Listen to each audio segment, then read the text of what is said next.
Bismillahirrahmanirrahim. Assalamualaikum warahmatullahi wabarakatuh.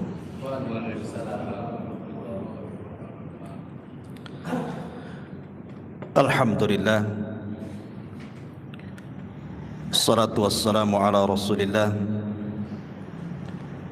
wa ala alihi wa sahbihi wa mawalah wa la hawla wa la quwata illa billahi wa ba'du. Alhamdulillah, segala puja dan puja hanya milik Allah subhanahu wa ta'ala.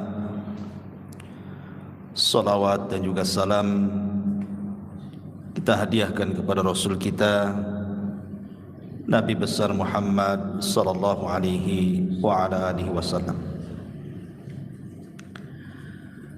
Ma'asyiral muslimin, jamaah salat Isya yang dimuliakan Allah subhanahu wa ta'ala. Alhamdulillah, kita berada di permulaan bulan Sya'ban, di mana bulan Sya'ban ini bulan diangkatnya amalan-amalan kita. Memang tidak ada keutamaan bulan Sya'ban itu tidak seperti bulan Rajab kemarin yang dimasukkan satu di antara 4 bulan hurum,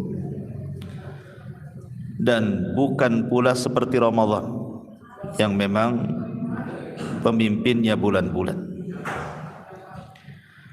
Tapi meski demikian, bulan Sya'ban ini adalah bulan diangkatnya amalan kita. Karena amalan-amalan itu ada yang sifatnya diangkat harian, dan itu waktunya ketika salat asar dan subuh. Ada yang sifatnya mingguan, di hari Senin dan hari Kamis. Dan juga ada sifatnya tahunan. Kapan di bulan Sya'ban ini amalan kita diangkat oleh Allah subhanahu wa ta'ala. Maka perbanyaklah amalan di bulan Sya'ban, terutama amalan-amalan yang nanti akan dilakukan secara rutinitas di bulan Ramadan, seperti puasa, membaca Al-Quran, bersedekah, dan lain-lain. Adapun pembahasan di malam hari ini, kita akan membahas secara khusus tentang khutuwat asy-syaitan, tentang jerat-jerat syaitan atau langkah-langkah syaitan ketika menggoda anak Adam. Ma'asyiral muslimin yang dimuliakan Allah subhanahu wa ta'ala, permusuhan kita manusia dengan syaitan ini itu sudah terjadi sejak bapak kita berada di sorga. Bahkan sebelum Adam ditiupkan ruh, permusuhan itu sudah ada. Dan itu disebutkan di dalam Sahih Muslim, ketika Allah subhanahu wa ta'ala menciptakan Adam dari berbagai macam sifat tanah, kemudian dibentuk sedemikian rupa, maka Allah biarkan bentuk Adam itu sampai mengeras, belum ada ruh. Kemudian iblis tahu bahwa Allah subhanahu wa ta'ala menciptakan makhluk selain para malaikat dan selain dirinya dari kalangan jin. Disitulah iblis mulai hasad. Dia datang ke patung Adam yang belum ditiupkan ruh, kemudian kadang masuk dari lubang telinga, keluar dari lubang hidung, masuk dari lubang hidung, keluar dari lubang dubur. Kemudian iblis mengatakan, sesungguhnya makhluk yang Allah akan ciptakan ini makhluk yang lemah. Kenapa? Fa innahu ajwab, karena banyak rongga di dalamnya. Berarti makhluk ini banyak kelemahannya. pasti dia perlu minum, makan dan begitu seterusnya. Sehingga iblis mengatakan, lau sullittu alayya, kalau seandainya dikuasakan kepadaku Adam ini, la uhlikanna, aku akan hancurkan dia.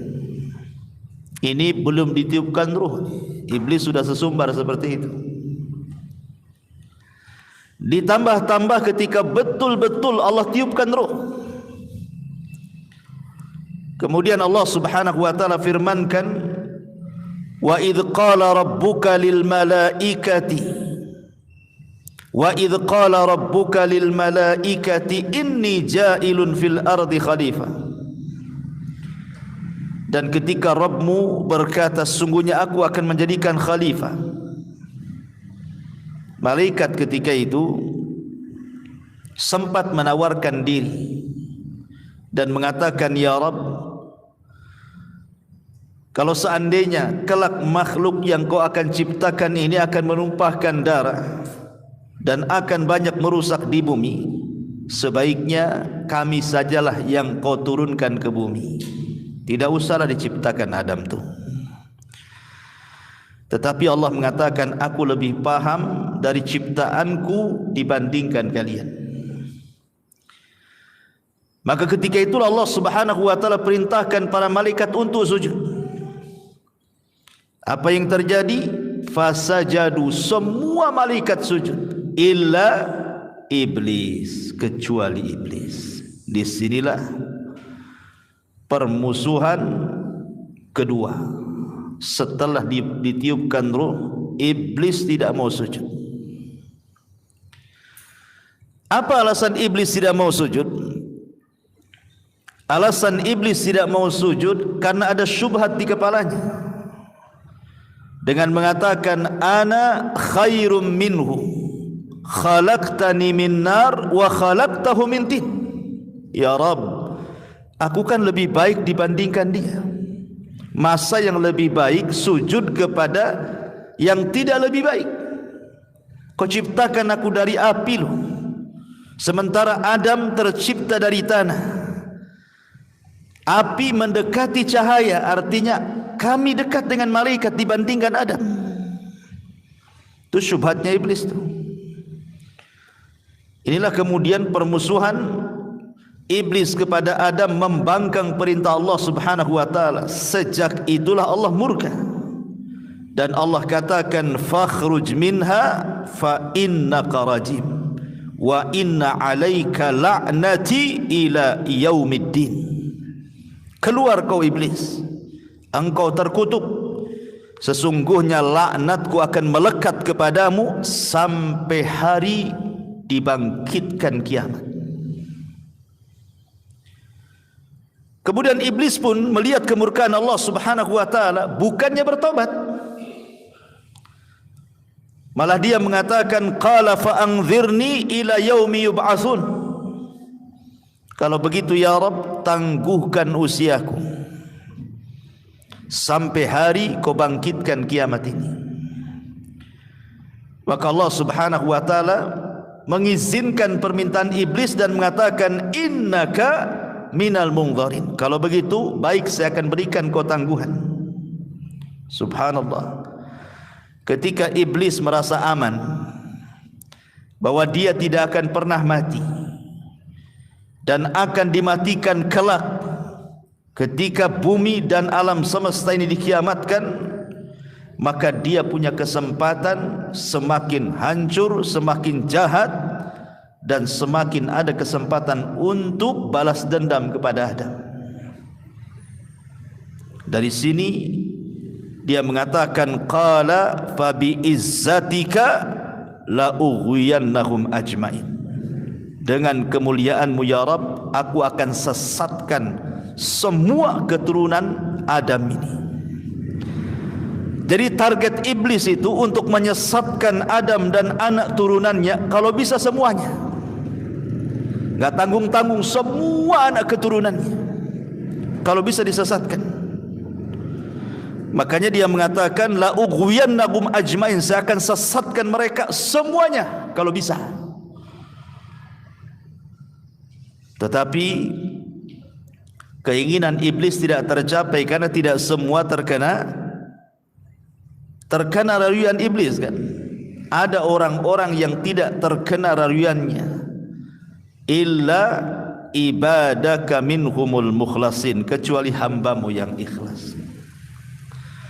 Tetapi kebanyakan turunan Adam itu menjadi pengikut iblis, bahkan bandingannya 1 berbanding 999. Lihat bandingannya itu.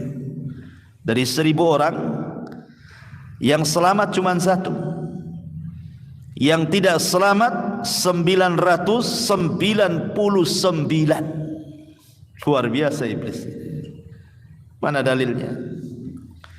Allah Subhanahu Nabi SAW bersabda dalam hadis yang dikeluarkan Imam Bukhari dari Abi Sa'id Al-Khudri radhiyallahu anhu. Yaqulullahu ta'ala ya Adam fayaqul labbaika wa sa'daika wal khairu fi yadayk. Allah berfirman kepada Adam, wahai Adam, maka Adam mengatakan, ku penuhi panggilan dan kebaikan semua ada di tangan. Maka Allah Subhanahu wa taala berfirman, akhrij ba'than nar, keluarkan utusan-utusan neraka. Maka Adam heran mengatakan, wa ma ba'tsun nar, apa yang Anda maksud utusan-utusan neraka itu?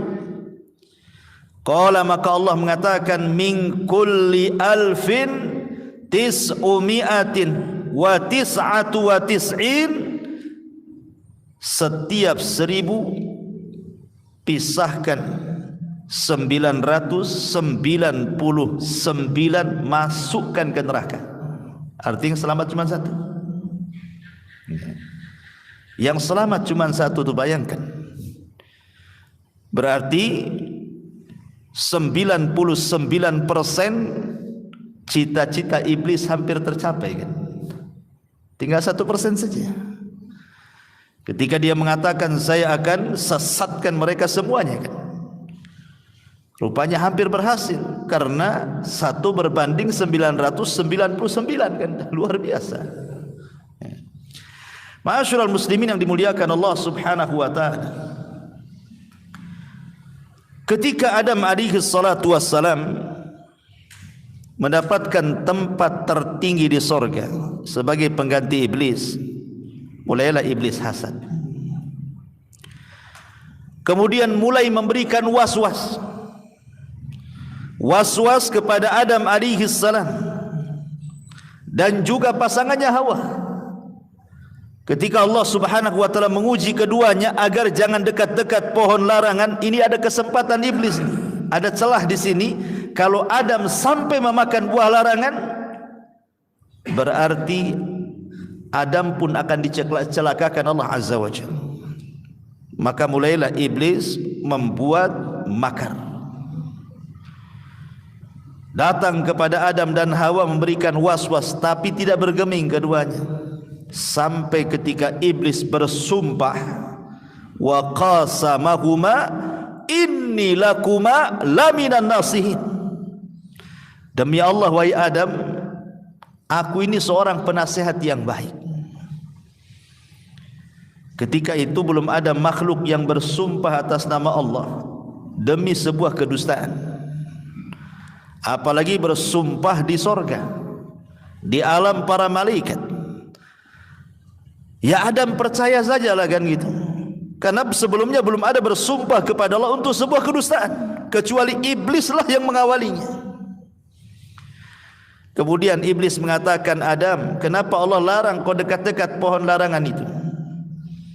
Saya mau kasih tahu nih, kalau engkau mendekati pohon larangan dan kau memakannya, antakuna malakaini au takuna minal khalidin, karena kelak engkau akan jadi malaikat atau boleh jadi engkau akan dikekalkan di surga. Makanya Allah tidak berkehendak itu. Kemudian iblis bersumpah, demi Allah, aku ini seorang penasehat. Akhirnya karena percaya dengan sumpah iblis, Adam pun mendekati pohon itu kemudian memakannya. Berarti orang yang suka sumpah-sumpah untuk kedustaan itu, itulah anak buah iblis. Dan itu paling banyak di pasar. Itu sumpah-sumpah dusta itu ya. Ma'asyiral muslimin yang dimuliakan Allah Azza wa Jalla.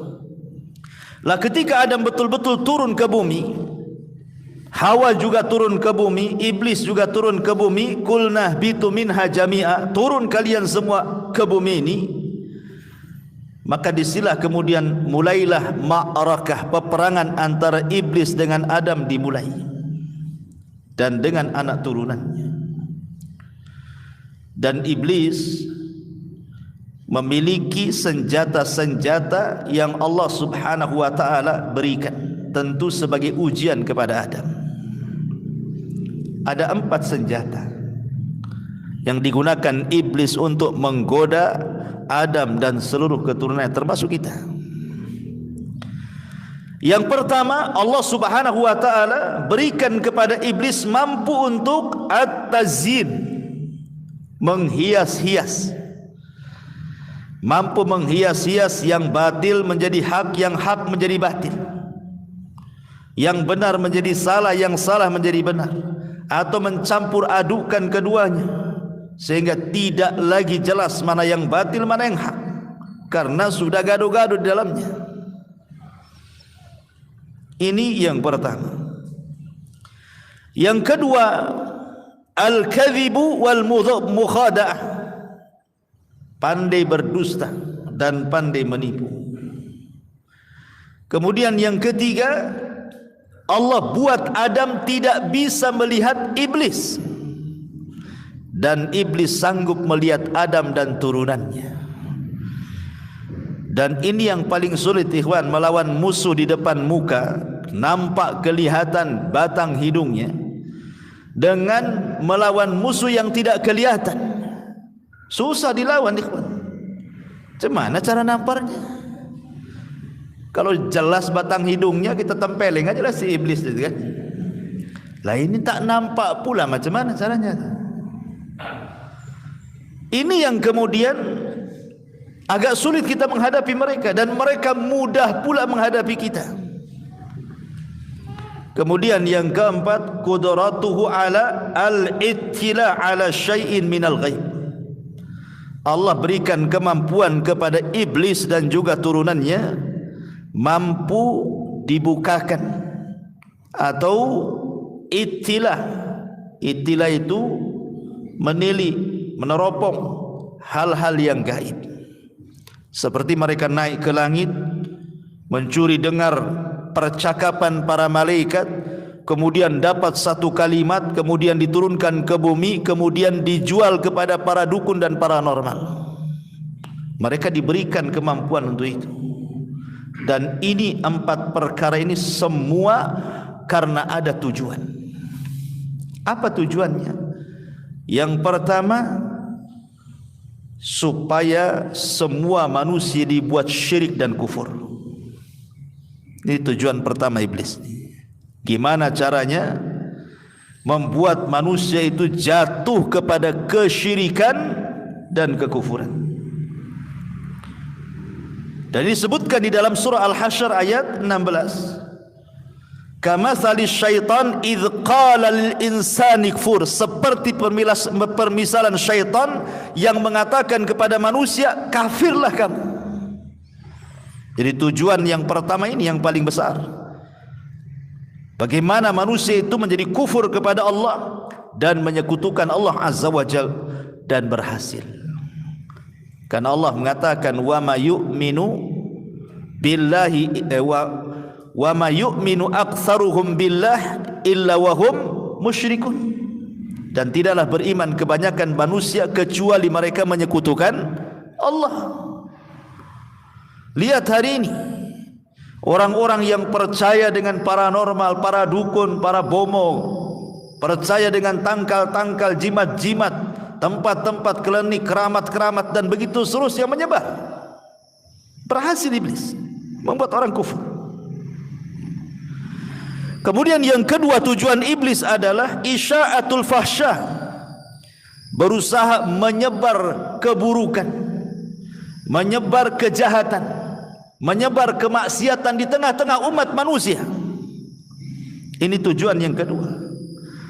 Dan tujuan akhir daripada iblis ini adalah dia akan mengajak sebanyak-banyaknya Adam dan keturunannya untuk menjadi sama-sama penghuni neraka jahanam.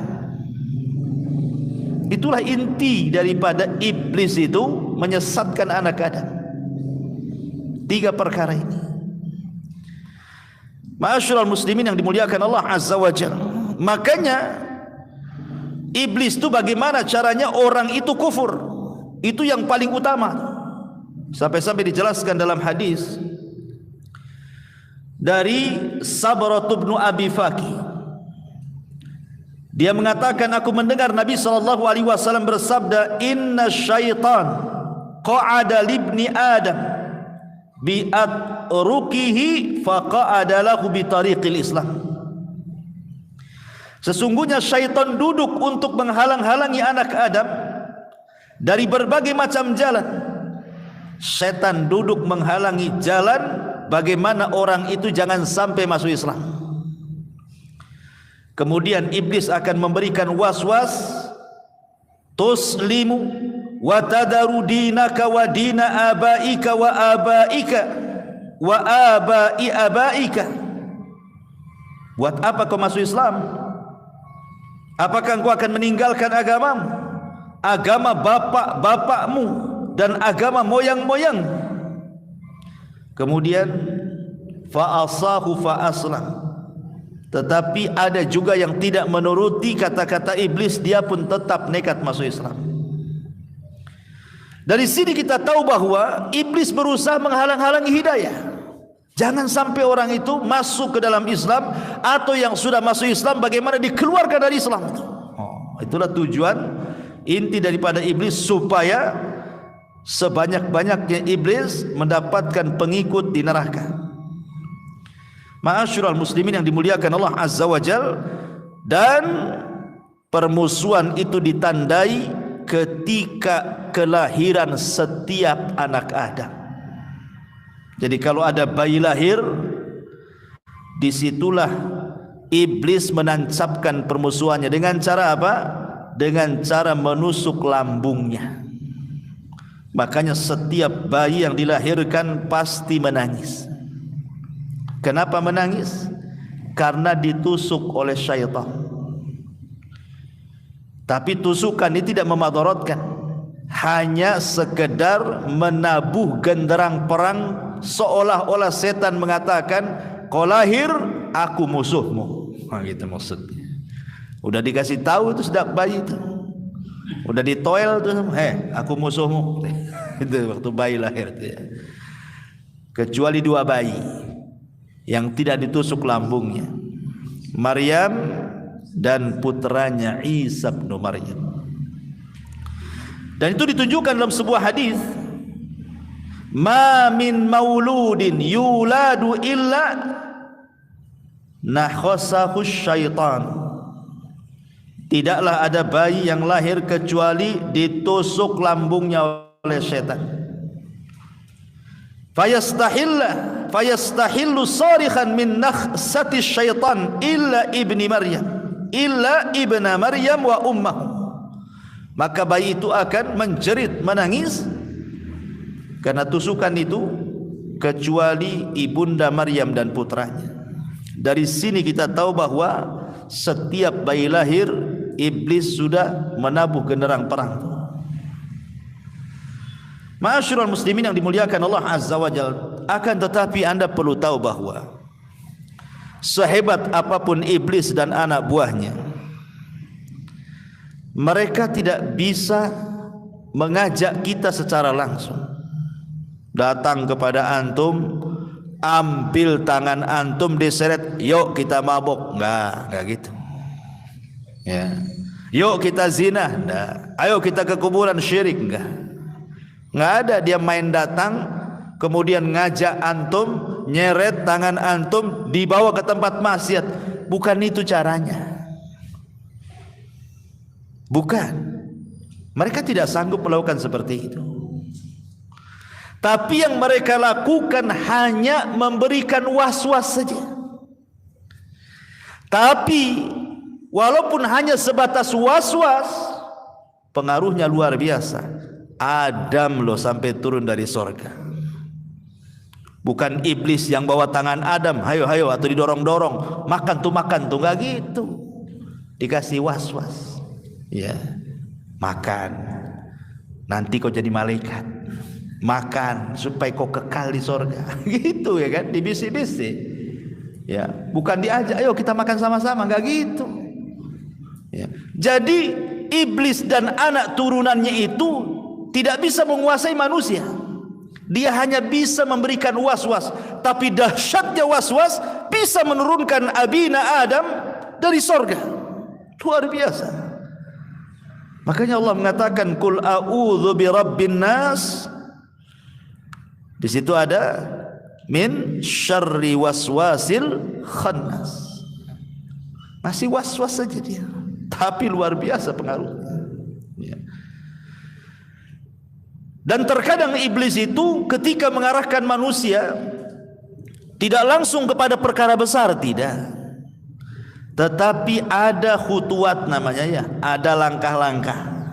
Jadi mereka itu pakai langkah-langkah. Apa saja langkah-langkahnya? Kata para ulama mengatakan yang pertama, langkah yang mereka lakukan adalah ishtighal bil mubahat. Bagaimana iblis itu ataupun syaitan berusaha menyibukkan antum dengan perkara-perkara mubah. Enggak ada dosanya, tapi disibukkan. Main bola, perkara mubah. Enggak ada hukumnya main bola, perkara mubah, tapi disibukkan dengan bola. Akhirnya gara-gara sibuk bola lupa sholat duhur, asar, maghrib, isya, subuh. Ustadz, mana ada main bola 24 jam? Kok 5 waktu lupa? Ya, kecapean, tidur, besoknya lagi main bola lagi. Belum lagi kemudian diingatkan dengan para pemainnya lagi, diidolakan dengan pemain-pemain kafirnya lagi kan. Dia tidak paham, tidak kenal idola-idola dia, nabi, para sahabat, para ulama, tapi para pemain bola hafal di luar kepala. Luar biasa kan? Itulah perkara mubah disibukkan, akhirnya masuk ke dosa kan. Awalnya kan mubah-mubah saja main bola, tapi jadi haram jadinya. Ketika mulai melalaikan solat, melalaikan zikir, baca Quran, setan ini begini caranya. Dia akan menyibukkan manusia dengan perkara mubah-mubah dulu. Ma'asyiral muslimin yang dimuliakan Allah Azza wa Jalla. Atau contoh yang lain pamannya, ngumpulin duit setahun 2 tahun sampai penuh celengannya, ya. Bukan untuk umroh, ya, untuk jalan-jalan ke Singapura, ke Australia gitu kan. Padahal biayanya sama tuh. Bahkan kalau jalan-jalan lebih lagi itu duitnya. Uang umroh mungkin 30 juta ada kebanyakan. Jalan-jalan kurang 50 juta juga kan. Kalau sampai ke luar negeri itu jauh-jauh, kecuali ke Barelang kan gitu. 50.000 aja kan. Ya. Artinya kan jalan-jalan ini kan perkara-perkara mubah kan. Antum mau jalan kemana saja nggak ada hukumnya. Tapi kalau kemudian pikiran kita ini disibukkan dengan mubah terus, bisa terjerumus kepada yang haram akhirnya kan. Ini bahaya nih. Itulah caranya setan. Ini yang pertama. Kalau sudah berhasil, maka dia akan naik lagi ke atasnya sedikit. Apa itu? Tahawun fis syubuhat. Mulai meremehkan yang syubhat-syubhat. Apa yang syubhat-syubhat itu? Banyak. Yang halal itu jelas, yang haram itu jelas. Nah, yang tengah-tengah itu tak jelas. Itulah syubhat namanya. Syubhat itu tengah-tengah antara halal dan haram. Tapi siapa yang meninggalkan syubhat, kata Rasul, maka dia telah menjaga agamanya. Siapa yang masuk ke dalam syubhat, berarti dia sudah masuk ke perkara haram. Makanya kata para ulama, kata Abdullah bin Mas'ud radhiyallahu an, wa inna ahadakum lan yazala bi khairin mattaqallaha. Manusia itu akan senantiasa di atas kebaikan selama dia bertakwa kepada Allah. Wa idza syakka fi nafsihi syai'un sa'ala rajulan.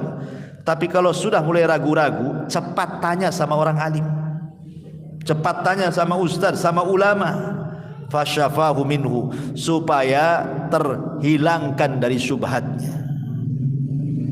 Tanya kalau enggak tahu ya, jangan main labrak aja kan. Ini boleh enggak, ini boleh enggak, pinjol boleh enggak nih, umpamanya. Kalau ragu-ragu tanya hukumnya. Jangan habis melakukan syubhat baru tanya pula. Tanya dulu, kalau ragu-ragu itu tanya. Ada loh ustaz yang ngasih dalil riba itu boleh katanya. Tapi jangan banyak-banyak. Sikit aja itu boleh itu. Saya dengar ada dalilnya itu. Dalilnya Quran lagi loh ustaz kata. Apa itu? Allah melarang itu yang memakan riba, wala ta'kulur riba adhafam mudha'afa. Janganlah kalian makan riba berlipat-lipat. Artinya kalau tidak berlipat-lipat hanya satu lipat saja.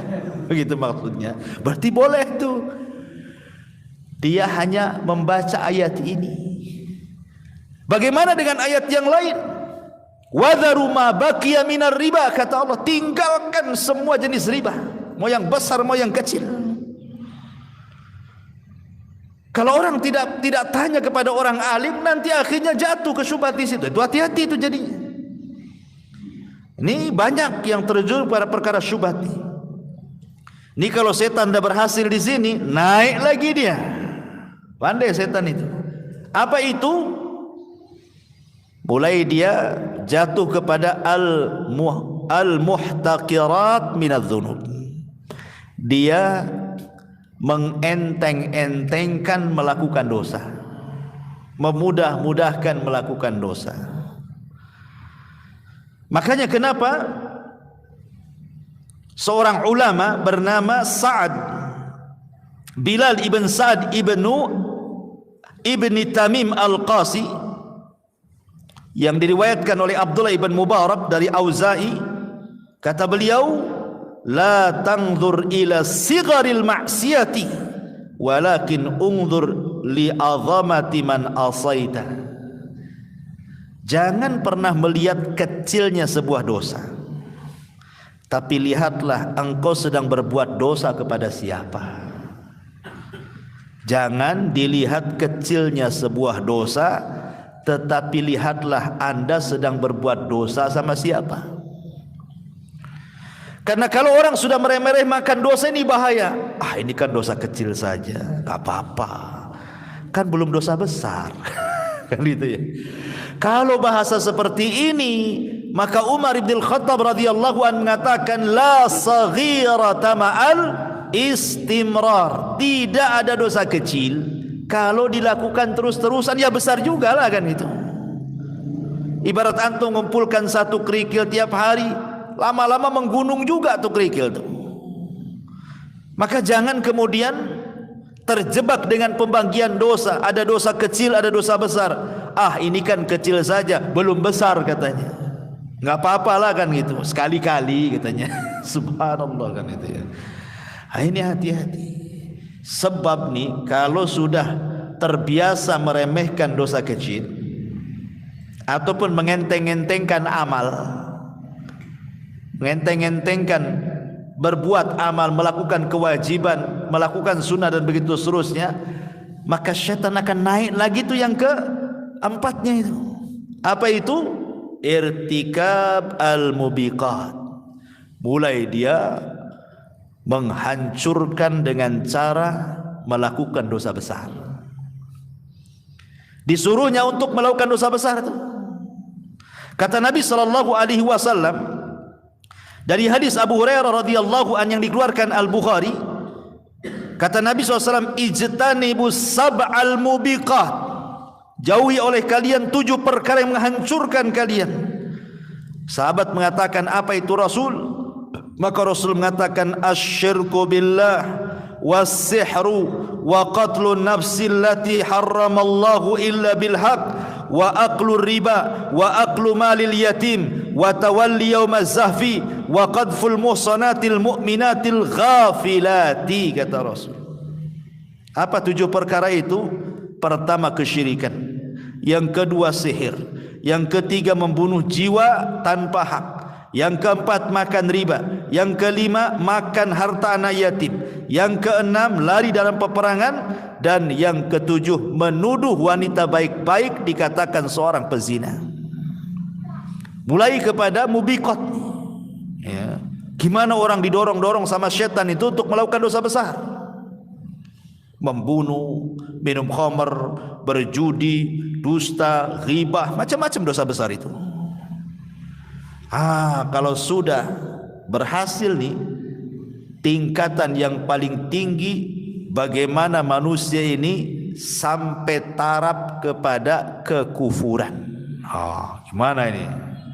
Ini udah balik kecil nih ke atas-atas. Gimana kok jadi kufur? Bahkan dalam sebuah hadis Nabi SAW mengatakan, ya'ti syaitan ahadakum, syaitan akan datang berikan was-was kepada salah seorang di antara kalian.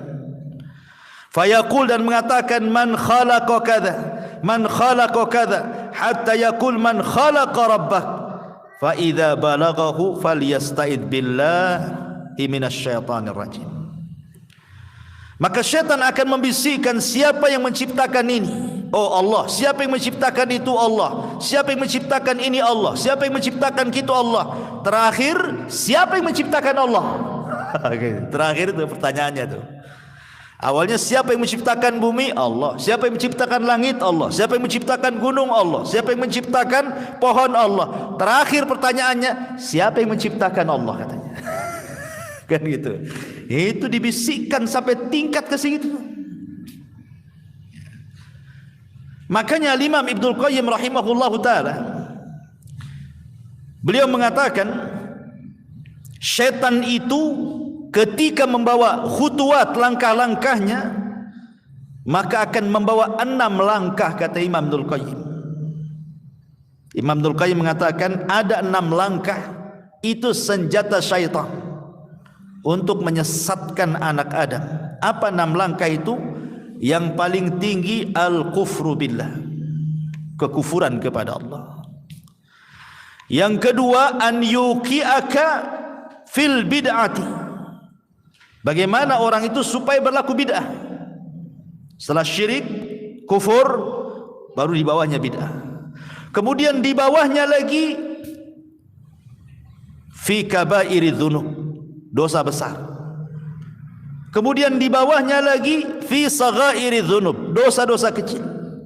Kemudian di bawahnya lagi, at-tawassu fil mubahat, menghabiskan waktunya hanya untuk melakukan perkara mubah, akhirnya melalaikan dari ketaatan. Dan yang terakhir, kata Imam Ibnul Qayyim, disibukkan dengan perkara-perkara yang tidak afdal dan meninggalkan yang afdal.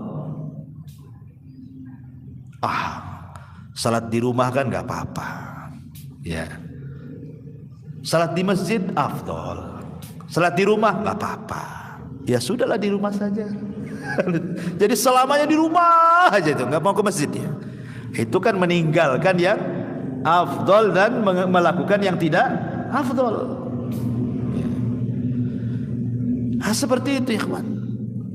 Jadi ma'asyiral muslimin yang dimuliakan Allah Azza wa Jalla, pertama kufur, dibuatkan orang untuk kufur. Dan kufur ini kan banyak macamnya. Ada namanya kufur al-juhud wa takdzib, menentang dan mendustakan. Seperti kufurnya orang-orang Yahudi kepada Nabi SAW, tahu yang benar tapi mengingkari kenabian. Ada namanya kufur i'rad wal istikbar, berpaling dan sombong, seperti kufurnya iblis kepada Allah, tidak mau sujud ketika Allah perintahkan sujud kepada Adam. Atau kufur syak, ragu-ragu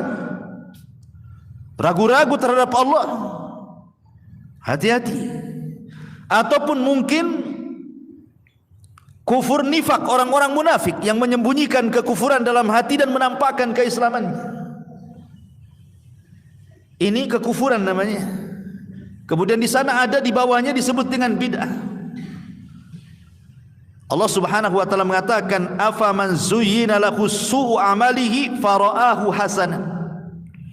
Apakah seperti orang yang dihiasi padanya keburukan amalannya, tetapi seolah-olah dia melihat amalan yang buruk itu baik.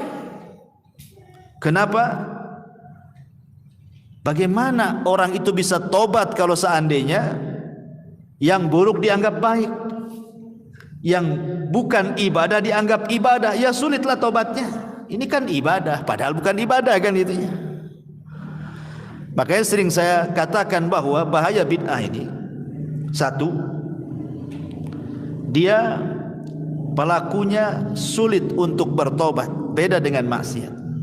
Kenapa? Karena ahli maksiat yang dilakukannya tahu itu maksiat.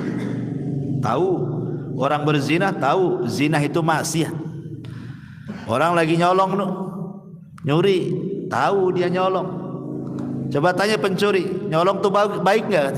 Pasti bilang tak baik nyolong itu. Loh, kenapa kau nyolong? Tuh makanlah kan itu ya. Coba ahli bid'ah antum katakan seperti itu, enggak. Baik, berpahala. Yang kedua, tidak semua maksiat itu bid'ah, tapi semua bid'ah itu maksiat. Pencuri tidak dikatakan ahli bid'ah. Pezina antum katakan ahli bid'ah? Ya bukanlah. Itu maksiat, ahli maksiat. Kemudian maksiat itu ikhwan tidak ada turunannya pengen jadi ahli maksiat. Tidak ada umpamanya pencuri berdoa, ya Allah jadikan anakku sama seperti aku pencuri. Tidak ada. Pezina mengatakan, ya Allah jadikan anakku germo. Tidak ada. Tidak ada. Sejahat-jahatnya orang itu pasti berdoa, cukuplah abimu saja yang mencuri. Kau jangan, kau jadi ustaz. Kan itu ya. Tapi ahli bid'ah tidak. Kalau bisa anaknya kayak dia, karena merasa di atas kebaikan, makanya bahaya. Setan suka tuh di situ. Masuklah setan dari jalur yang kedua ini. Kalau kemudian tidak berhasil juga, diturunkan tuh. Untuk apa? Bagaimana dia melakukan dosa besar? Gimana dia caranya masuk ke dosa besar nih? Syirik tak bisa, kufur tak bisa, bid'ah tak bisa, turun. Gimana caranya dia disibukkan dengan zina, disibukkan dengan khamar, disibukkan dengan judi, disibukkan dengan ghibah, dengan dusta, macam-macam dosa besar. Oh, ini kuat imannya nih. Turun lagi. Ya. Dengan cara apa? Kata Imam Ibnul Qayyim, dimasukkan ke dosa-dosa kecil. Tengok handphone, bagus nengoknya, ceramah Abu Merah, ya kan? Ada iklan pula kawan di situ. Iklannya pula sabun mandi. Artisnya pula perempuan, ada auratnya. Dipandang pula nggak disekip, mata pun tak disekip. Nengok aja gitu, harusnya disekip lah matanya, bukan hanya handphonenya saja kan itu ya. Itu kan dosa kecil juga, nampak aurat di handphone kan itu. Masyarul muslimin, oh ini kuat imannya rupanya. Turun lagi ke bawah. Oh tak bisa ini. Dosa besar tak bisa, dosa kecil tak bisa. Disibukkan dengan perkara mubah. Suruh jalan sana, suruh main ini, main itu. Akhirnya lupa dia, kecapean. Walaupun dia tidak lupa sholat, tapi kan badan capek. Akhirnya gak khusyuk pula dia sholat kan, ngurangi kehusyuan, ngurangi tumaknina, dan begitu seterusnya disibukkan. Oh dia tidak bisa disibukkan dengan perkara mubah, disibukkan dengan perkara yang tidak afdol, ditinggalkan pula perkara afdol. Ya, begitulah langkah-langkah syaitan.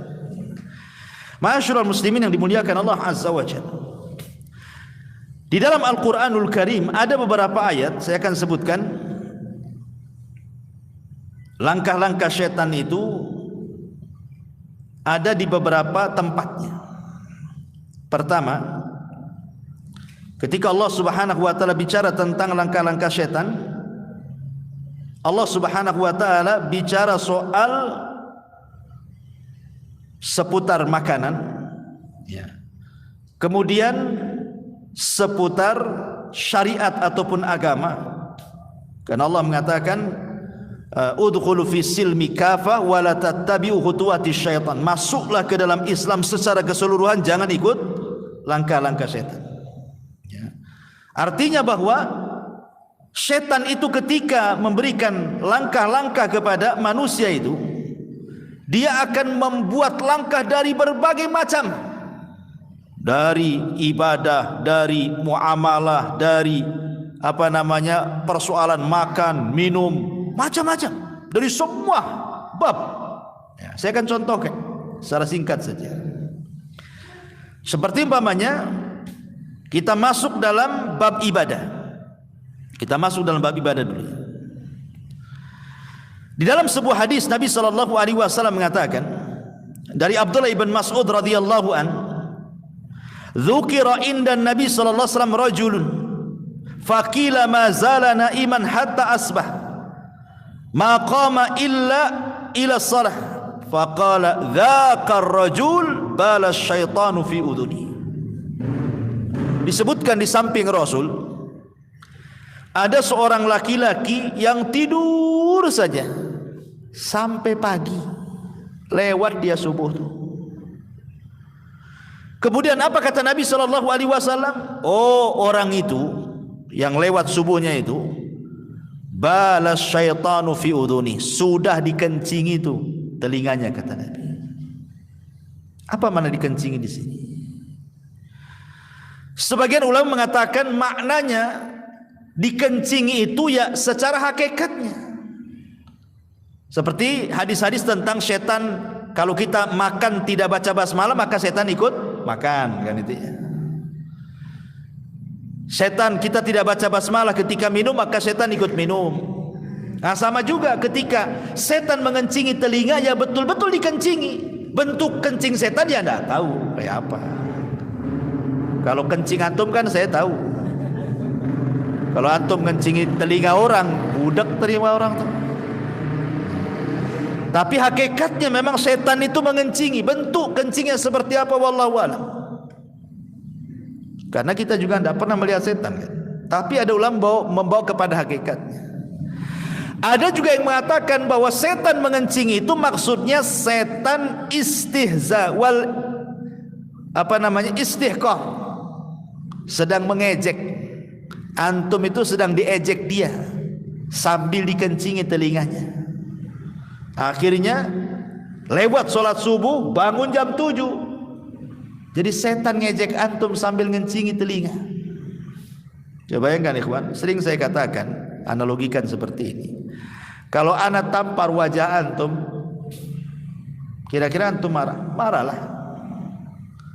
Gimana kalau saya kencingi wajah antum? Apa enggak lebih marah lagi kan?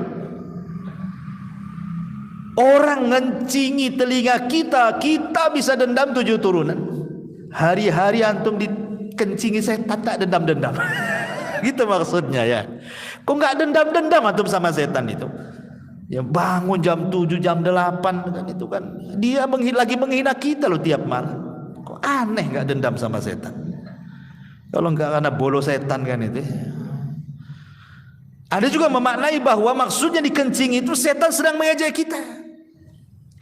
Tapi ada juga yang mengatakan bahwa setan ngencingi telinga itu maksudnya setan sedang menyumbat telinga kita, sehingga orang yang jarang sholat subuh atau tidak pernah sholat subuh, tidur aja, maka telinganya akan tersumbat sehingga sulit mendapatkan nasihat.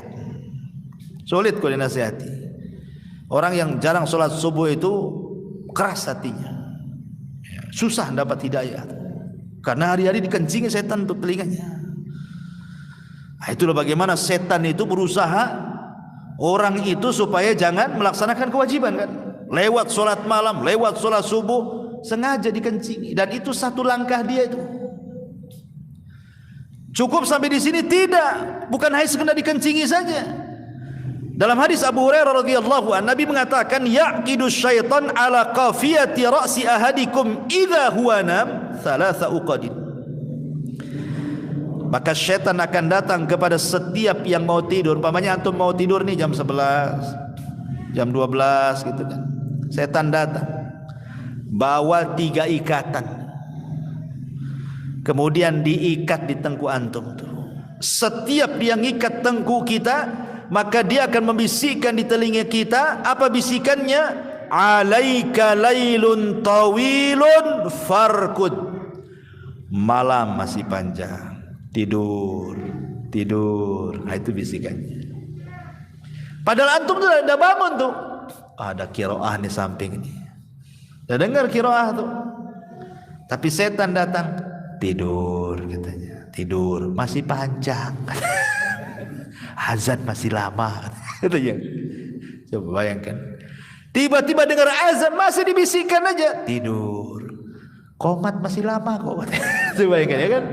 Akhirnya nunggu qomat, les pula dia matanya. Bangun pula jam 7 kelabakan. Oh Allah, astagfirullahaladzim. Salah siapa ini? Itulah setan. Dia langkah-langkahnya sampai seperti itu, diikatnya kita. Makanya kata Nabi sallallahu alaihi wasallam, fa in istaiqadha fa dzakarallaha in halat uqdah. Kalau seandainya dia bangun sebelum subuh, kemudian berzikir kepada Allah, baca doa bangun tidur, 1 ikatan lepas dari tengkuk kita. Kalau dia berwudu, 2 ikatan lepas dari tengkuk kita. Kalau solat, maksudnya solat subuh atau solat fajar atau solat apa saja sebelum subuh gitu ya, witir kah, solat malam kah, maka 3 ikatannya lepas. Dan ketika itu yang terjadi apa kata Rasul? Keesokan harinya asbahana syiton tayyiban nafsi, maka jiwanya akan baik dan dia akan semangat hidup di pagi hari itu. Tapi kalau malamnya tidur lama, tapi meninggalkan solat walaupun pagi bangun, kata Rasul, asbaha khabithan nafsi kaslan, maka jiwanya akan buruk dan dia pun akan menjadi pemalas. Kenapa? Jiwanya akan buruk karena awal aktivitasnya sudah meninggalkan solat. Artinya dia memulai kehidupannya dengan melakukan dosa besar. Solat subuh itu kewajiban, kalau ditinggalkan dosa besar. Berarti orang yang tidak sholat subuh mengawali mata terbuka dengan melakukan dosa besar setelah kesyirikan. Artinya mengawali hidupnya dengan laknat, dengan laknat hidupnya. Nanti malamnya nggak sholat isya lagi, langsung tidur, diakhiri dengan laknat pula lah hari itu. Awal laknat, tengah laknat, akhir pula laknat. Subuh tinggal, duhur tinggal, asar tinggal, maghrib tinggal, isya tinggal, 5 laknat dalam sehari. Cemana mau berkah hidupnya? Makanya orang yang tidak pernah sholat itu banyak masalahnya. Kadang-kadang masalah itu tidak tahu dari mana datang, itu ada saja masalah itu, tidak bisa keluar-keluar, ya kan? Itu khutuat namanya, untuk menghalangi beribadah, ya kan? Setan itu sampai membuat langkah-langkah seperti ini. Bahkan ketika kita sholat, umpamanya nih, setan tidak bisa ngencingi antum, bangun juga antum tuh. Setan tidak bisa ngikat antum, terurai juga ikatannya. Puas sampai di sini, nggak akan kecewa setan, nunggu antum sholat. Kemudian ketika antum sholat, masuk dalam sholat dia, dibuatnya antum tidak tumaknina, dibuatnya antum tidak khusyuk, sehingga terkadang tidak khusyuk itu apa yang terjadi? Kadang lupa lah berapa tadi rakaat yang saya lakukan. Ataupun mamanya sholat sama imam nih, betul-betul sholat dari takbiratul ihram Allahu Akbar sampai salam, ditanya tadi imam baca apa? Nggak tahu lah, padahal baca kulhu loh tadi imam. Kok bisa dia? Ya kan? Dibuatnya itu tidak tumaknina, sehingga apa yang dibaca imam nggak tahu dia. Terus setan masuk di situ tuh. Ya. Atau dia tahu imam baca apa, mulai pandangannya nggak khusyuk. Apalagi depannya ada lawan politiknya, pakai kaos pula lain beda, mengajar kampanye di masjid kan. Gitu kan. Nah, jadi kadang-kadang masuk tuh ikhtilas yakhtalisuhu syaitan. Pandangan kita tidak dibuat satu titik ke tempat sujud, dibuat pandangan kita kemana-mana. Dan kata Rasul, itulah orang yang sedang dicuri oleh setan. Apa yang dicuri? Dompetnya bukan, kehusuannya dicuri. Sehingga dia tidak fokus pandangannya, nengok kemana-mana, sekali nengok cicak kawin pula. Bahaya nih kan. Nah, itu mulai dari situ tuh setan masuk dari sholat. Ataupun safnya itu centang perenang tuh, ada yang maju, ada yang mundur, jauh-jauh lagi safnya itu, tidak mau rapat. Apa kata Nabi SAW ketika bicara masalah saf itu? Rusu atau sawu sufufakum wa qaribu bainaha wa hadu bil a'naq fa walladhi nafsi biyadi inni la ara syaitan yadkhulu min khalalis saffi ka'annal hadh. Kata Rasul, luruskan, rapatkan, karena aku melihat ada setan masuk di celah-celah itu. Jadi dia akan berusaha. Sampai-sampai ada namanya setan itu disebutkan dalam hadis Nabi SAW, namanya Hinzib. Ada setan namanya Hinzib. Setan Hinzib ini dia masuk kemudian ke dalam perut. Dibuatnya lah perut antum itu bunyi kerbak kerbuk gitu kan. Aduh, batal nih. Kata Rasul, la yansarif hatta yasma'a sautan au tajidarihan. Jangan kau batalkan. Itu bukan suara kentut, itu suara perut. Ya. Suara perut dengan suara kentut beda kata Rasul. Kalau hanya suara perut jangan batalkan sampai kau dengar ledakannya atau kau hirup baunya. Nah, baru kau batalkan. Kalau belum ada ledakan keluar, ledakan masih di dalam, ya kan? Atau belum ada baunya, jangan dibatalkan. Antum belum kentut, itu suara kerut. Itu setan yang buat bunyi-bunyi itu. Atau kalau tidak juga setan ini berhasil dengan bunyi-bunyian di perut itu, maka setan Hinzib akan masuk ke pikiran antum itu. Allahu Akbar. Sebelum sholat antum cari kunci motor gak ketemu. Ketika takbiratul ihram, tahu pula di mana tuh kunci itu. Ya Allah. Iya, anak kan tadi di situ terletak tuh. Bodoh kali aku kata. Lagi sholat tuh, ya kan. Dia tidak bisa lewat perut, otaknya dimainkan sama setan tuh. Segitunya tuh langkah-langkah. Dia nggak bisa ini, akan berusaha seperti itu.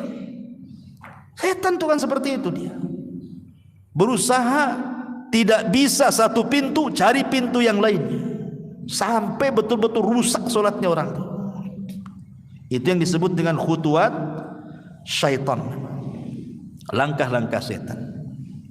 Ya. Ataupun ma'asyiral muslimin yang dimuliakan Allah Azza wa Jalla, terkadang setan juga masuk bukan hanya dalam ibadah saja ya. Kalau ibadah banyaklah contohnya.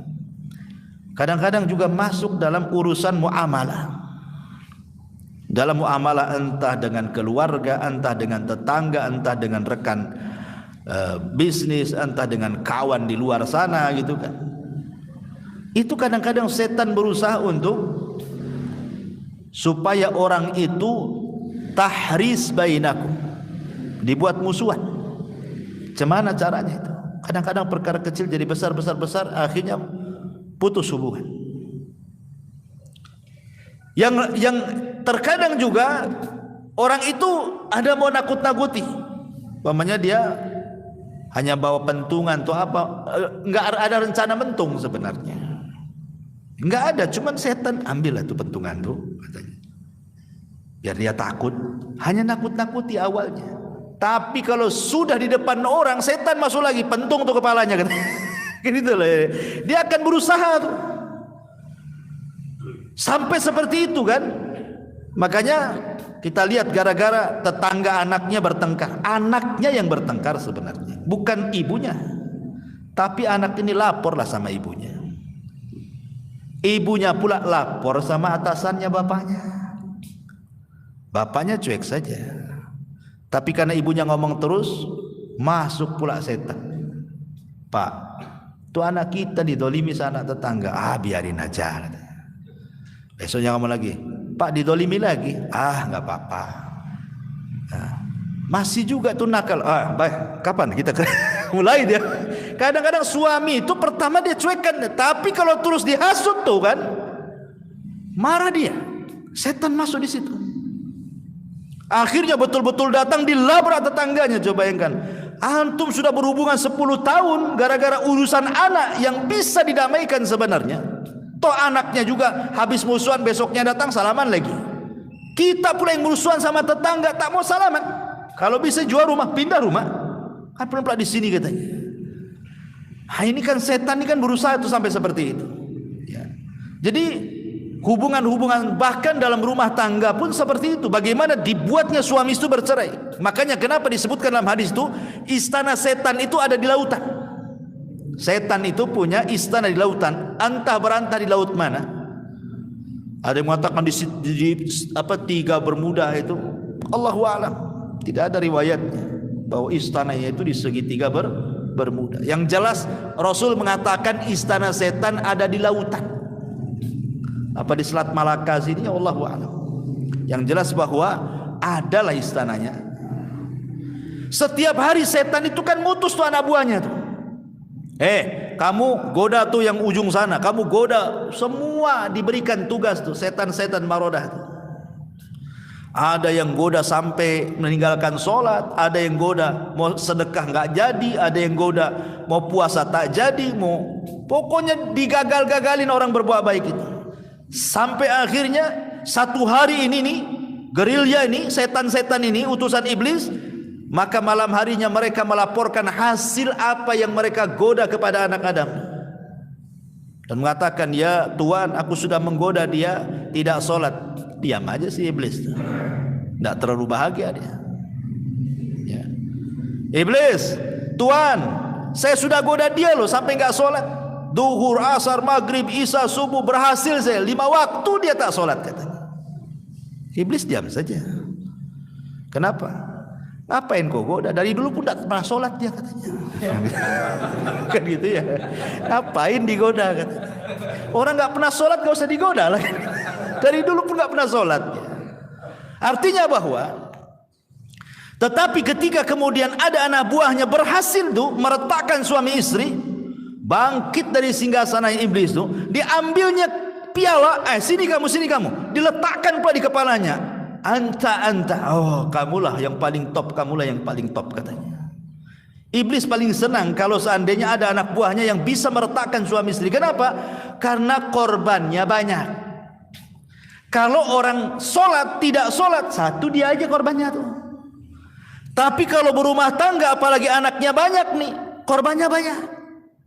Ya, suami jadi korban, istri jadi korban, anak-anak jadi korban. Nanti suami curhat sama keluarga, keluarganya jadi korban. Istri pula curhat sama kawannya, kawannya jadi korban. Curhat sama rumah tangganya atau sama keluarganya, keluarganya pula jadi korban. Banyak tuh korbannya, akhirnya musuhan itu, dua keluarga itu.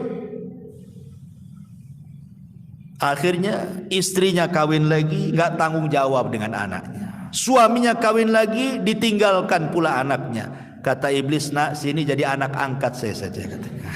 Jadilah anak angkat iblis. Ini itu ya. Ma'asyiral muslimin yang dimuliakan Allah Azza wa Jalla tuh. Sampai seperti itu namanya khutuwat namanya. Langkah-langkah. Sampai kepada orang berzina pun tidak langsung iblis tuh ambil tangan, berzina kamu. Enggak gitu caranya. Dibuat langkah. Ingat kisah Barsisah, seorang abid Bani Israel. Walaupun riwayat Israiliyat, tapi banyak dicantumkan di dalam kitab-kitab tafsir kisah Barsisah itu. Ketika mentafsirkan surah Al-Hasyr. Coba berawal dari apa? Berawal dari kalam, ucapan. Berawal dari salam, assalamualaikum. Kemudian dengar ucapan. Kemudian ngomong, kaifa haluk, bagaimana kondisi. Kemudian mulai tanya keadaan. Kemudian ngobrol. Ya kan? Kemudian berlama-lama di situ. Akhirnya berzina. Barsisa ini abid Bani Israel, dikenal di Bani Israel, tidak ada orang yang ahli ibadah melebihi Barsisa. Ada 3 orang punya adik perempuan satu. Yang 3 orang ini mau jihad, bingung mau nitipkan adiknya. 3 orang sepakat, yuk kita titipkan di Barsisa itu, biar selamat katanya. Dia kan ahli ibadah, pasti jaga anak gadis kita, adik gadis kita. Awalnya kan gitu. Pada awalnya Barsisa ini tak mau, datang iblis tuh, digesek-gesek telinganya. Terimalah, itu kan kebaikan, kau dapat pahala. Apalagi yang 3 orang ini mau jihad katanya. Masuk pula was-was iblis. Ya sudahlah, diterima katanya. Taruhlah di tempat lain. Dia tinggal di tempat lain, dia si gadis pun di tempat lain. Jadi kalau ngasih makan tuh ditaruh di depan pintu, nggak dibuka pintunya, ini ditaruh aja gitu depan pintu. Iblis datang. Barsisa, kau ini nggak sopan ngasih makan depan pintu, ngasih ketuk. Tanyalah gitu kan, salam. Nah, awalnya suruh salam. Akhirnya mulai dia naruh makan sambil salam. Assalamualaikum. Waalaikumsalam. Mulai dia dengar suara perempuan kan, masuk di telinganya. Setan sampai di sini tidak, bisiki lagi. Udah lama setan datang lagi. Barsisa, namanya orang dikurung, kau hanya ngasih makan, ucapkan salam. Kamu kan tidak tahu, mungkin dia butuh apa atau sakit apa. Tanyalah. Mulai, ya kan? Akhirnya mulai dari salam ke kalam, ucapan. Kaifahaluk, bagaimana kondisi wahai ukhti gitu. Sehat tidak? Apa yang dihajatkan? Mulai. Ya. Lama setan datang lagi. Barsisa, namanya orang hidup sendirian, bosan juga dia. Temanilah dia makan. Mulai itu. Dia mulai akhirnya ditemani makan. Ya. Setelah ditemani makan terus gitu kan, akhirnya mulai pandangan, jatuh cinta, akhirnya berzina. Naudzubillah. Hamil pula lah wanita itu. Setelah hamil apa yang terjadi? Saudaranya datang, habis jihad menang. Setan ngasih tahu, Barsisa, itu 3 saudaranya mau datang. Kalau seandainya ini dia tahu adiknya hamil, habislah kau katanya. Gimana caranya?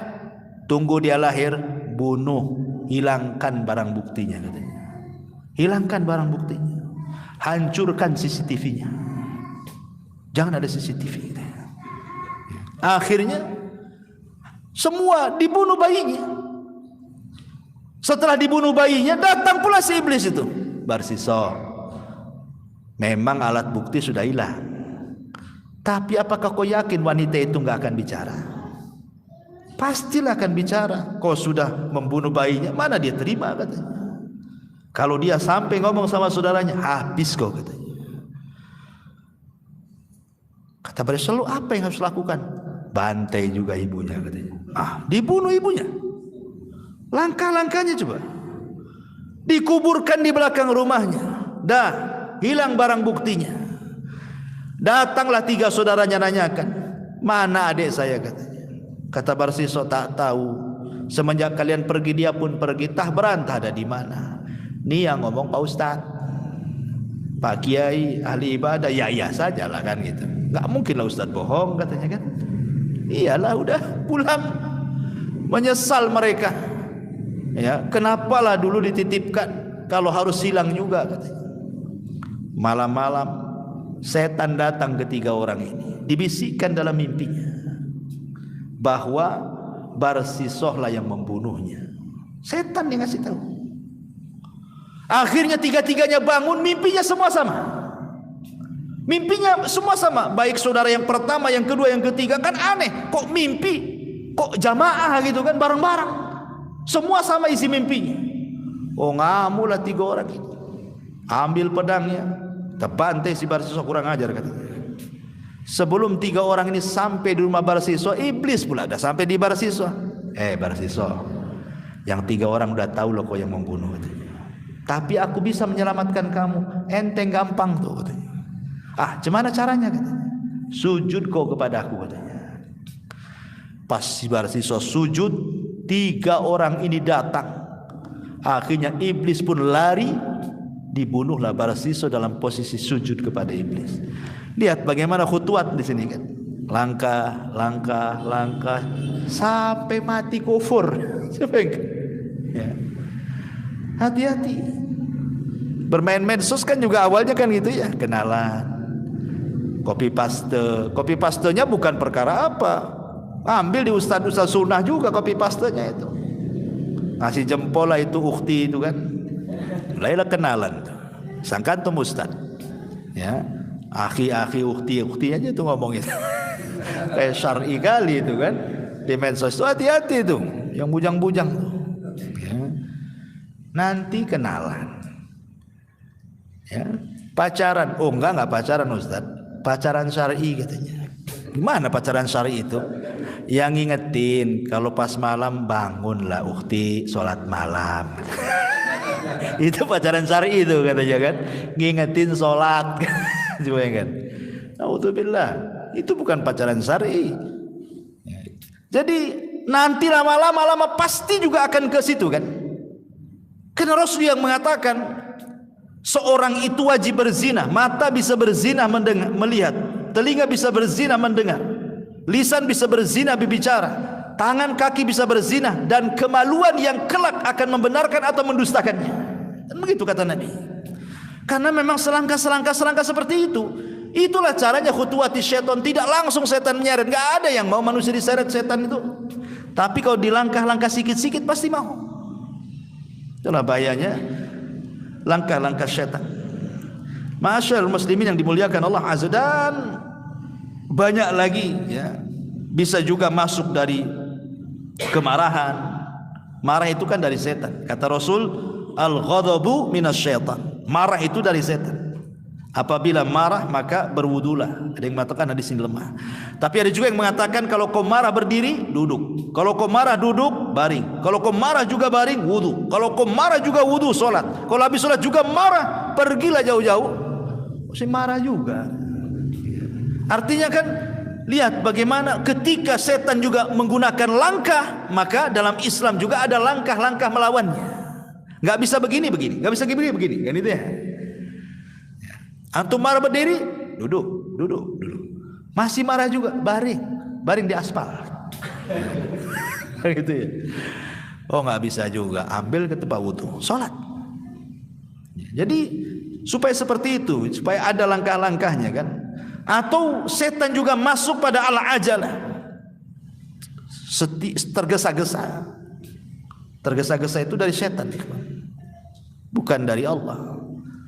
Pamannya ada gadis yang kita sukai, dengar pula udah diceraikan suaminya, baru talak 1 tapi belum habis masa idahnya.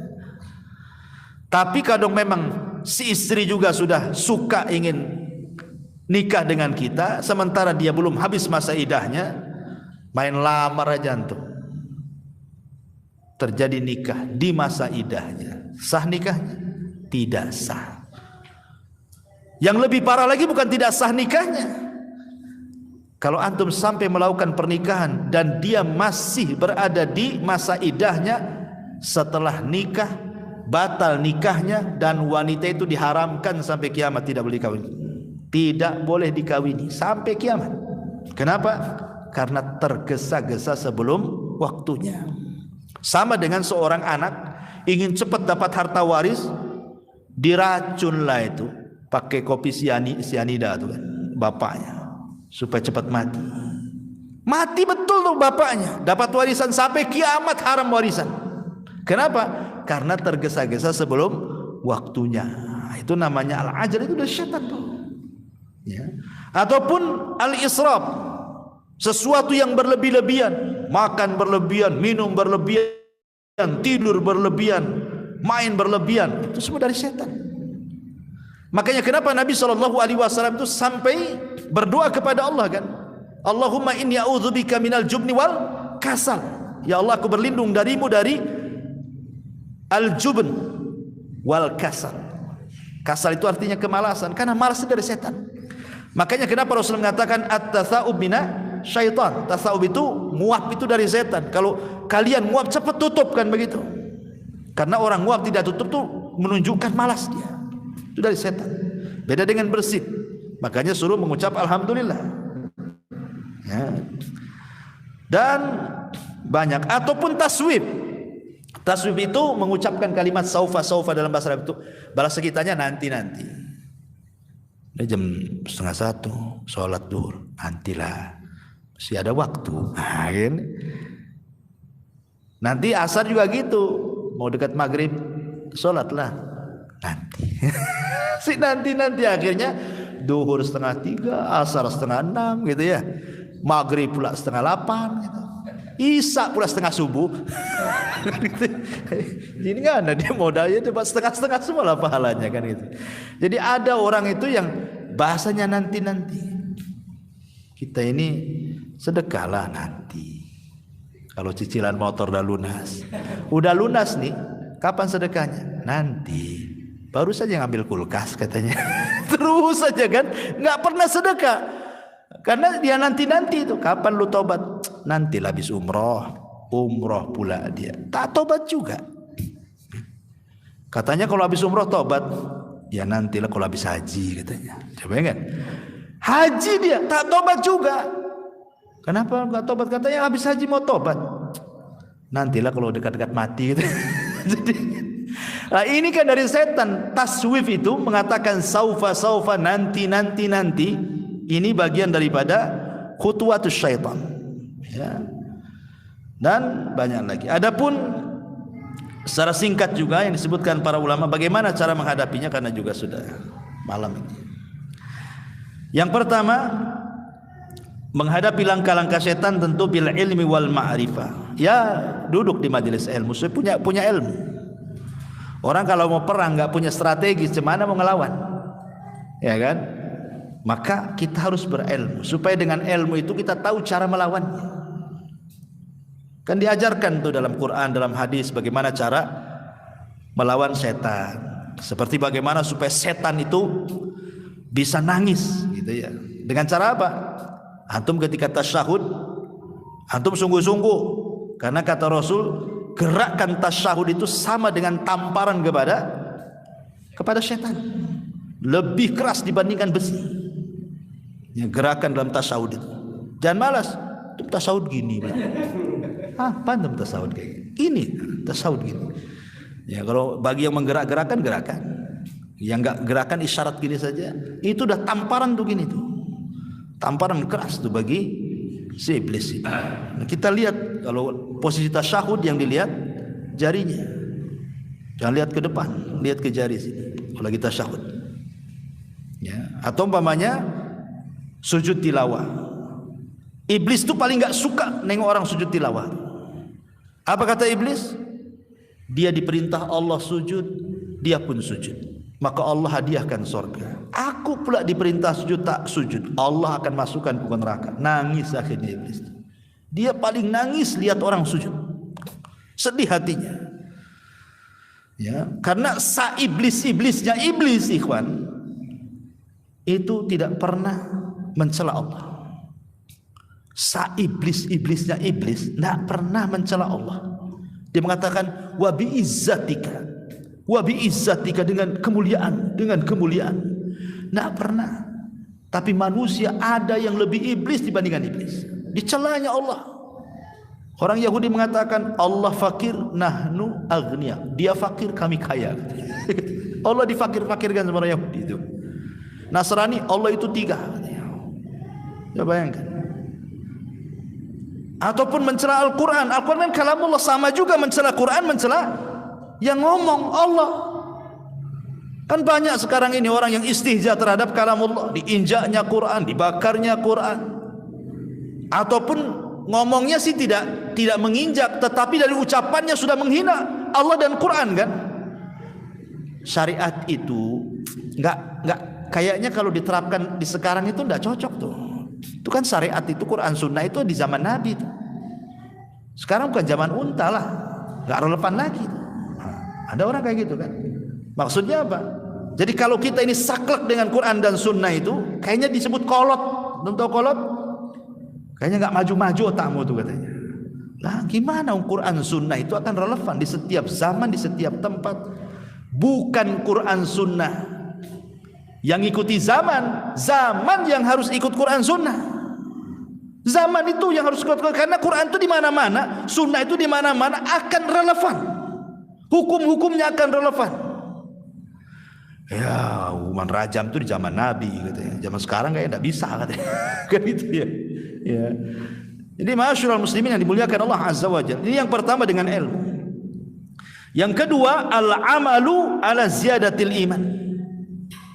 Terus beramal untuk menambahkan iman, karena iman itu bisa berkurang karena maksiat itu karena bisikan setan.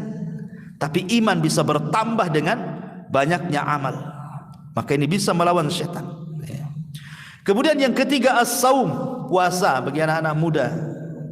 Karena saum itu, puasa itu bisa melemahkan jalan darah. Karena setan itu masuk lewat jalan darah manusia kan. Maka dengan puasa melemahkan. Atau dengan cara bekam gitu ya. Kemudian yang nomor 4, dawamu zikrillah. Mendawamkan berzikir kepada Allah Subhanahu wa taala. Kemudian yang kelima, al-isti'adzatu billah. Jadi kalau kita dapat gangguan, segera kita katakan a'udzubillahi minasyaitonir rajim. Ya, seperti antum mimpi buruk nih, cepat bangun, a'udzubillahi minasyaitonir rajim, ludahin ke kiri. Tuh. Ya kalau nggak ada orang di samping. Jangan sengaja pula istri di samping, wah katanya. Nah gitu ya, janganlah. Artinya ngeludah ke kiri, baca ta'awudz kan itu ya. Atau ketika sholat juga sama. Ketika antum sholat, a'udzubillahi minasyaitonir, supaya hilang setan. Ya. Tapi kalau sholat sendiri, jangan pula sholat jamaah, nanti dibalas wah juga. Masalah kan gitu ya. Kalau sholat jamaah jangan, kalau sholat sendiri, karena biasanya setan itu akan sulit menggoda orang yang berjamaah. Setan itu akan mudah menggoda orang sholat sendiri. Sama dengan serigala, dia akan sulit untuk menerkam kawanan kambing. Dia hanya menerkam kambing yang keluar dari kawanannya saja. Nah, itu setan. Nah, dia kalau orang sholat sendiri itu akan lebih digoda setan. Makanya kalau ada godaan seperti itu, cepat ta'awudz, ludah 3 kali. Ya.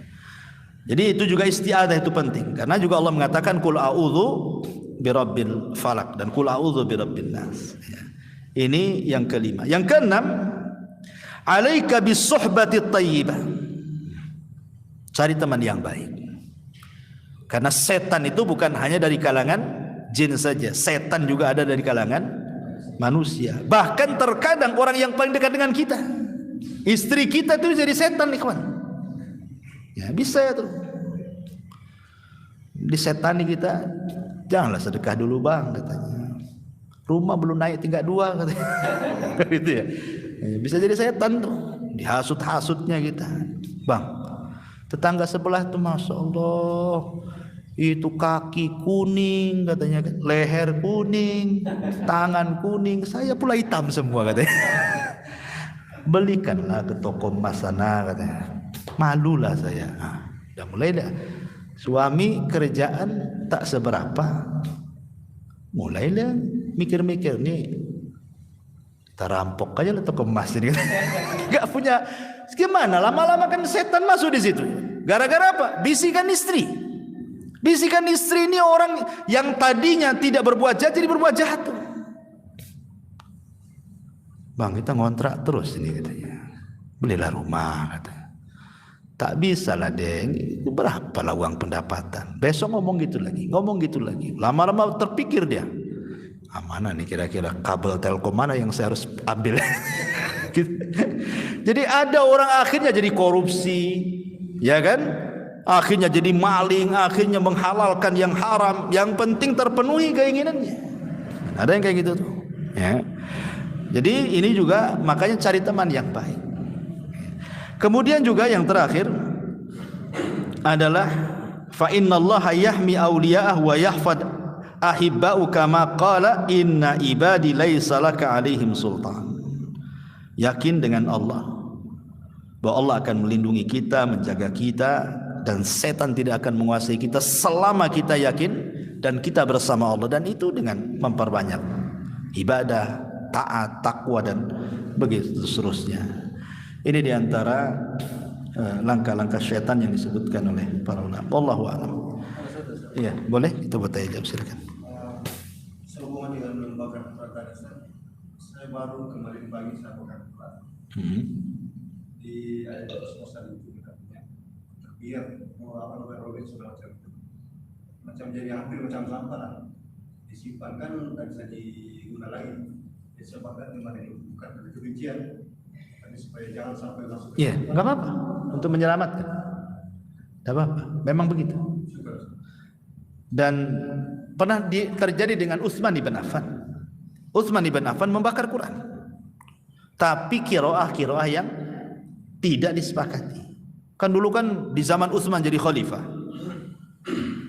ada laporan para sahabat mau perang sesama sahabat, gara-gara apa? Gara-gara bacaan Quran. Jadi kan masing-masing sahabat kan punya catatan, dan masing-masing mereka mendengar dari Rasul tidak serentak. Kadang hari ini mereka dengar, yang lain tidak, yang lain mendengar, yang lain tidak, sehingga catatannya berbeda. Contoh umpamanya, ada bacaan Quran, innallaha huwas samiul alim, ada huanya. Yang satunya mengatakan innallaha samiun alim, tidak ada huwa. Ribut gara-gara huwa. Yang ada huanya, yang satu enggak ada huwa. Mau perang sahabat ini akhirnya gara-gara huwa tuh, gara-gara huwa perang. Akhirnya Hudzaifah melaporkan kepada Utsman, para sahabat mau perang gara-gara qiraah nih. Kata Utsman, kalau gitu kumpulkan semuanya qiraah itu, tulisan-tulisan. Kemudian Utsman menunjuk orang-orang pakar-pakar Quran. Ketika itu yang ditunjuk Zaid bin Thabit, ya.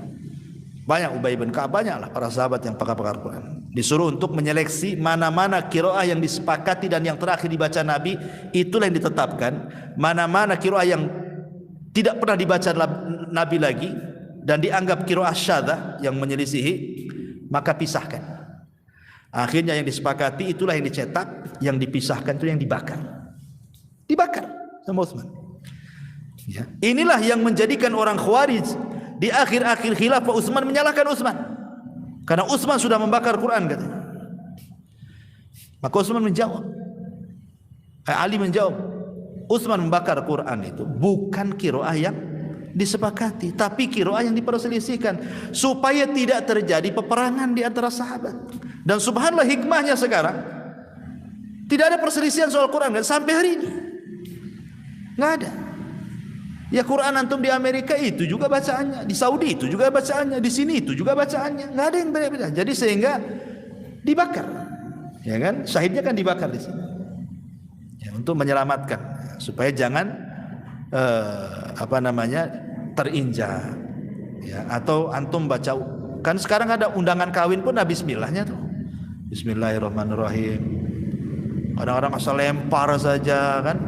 Jadikan mainan anak-anak, kapal-kapalan tahu-tahu dilempar ke halaman, diinjak orang. Hati-hati itu. Ya, sebaiknya kalau undangan-undangan itu kan janganlah kemudian dicantum-cantumkan ayat-ayat Quran di situ kan. Cukuplah mengundang.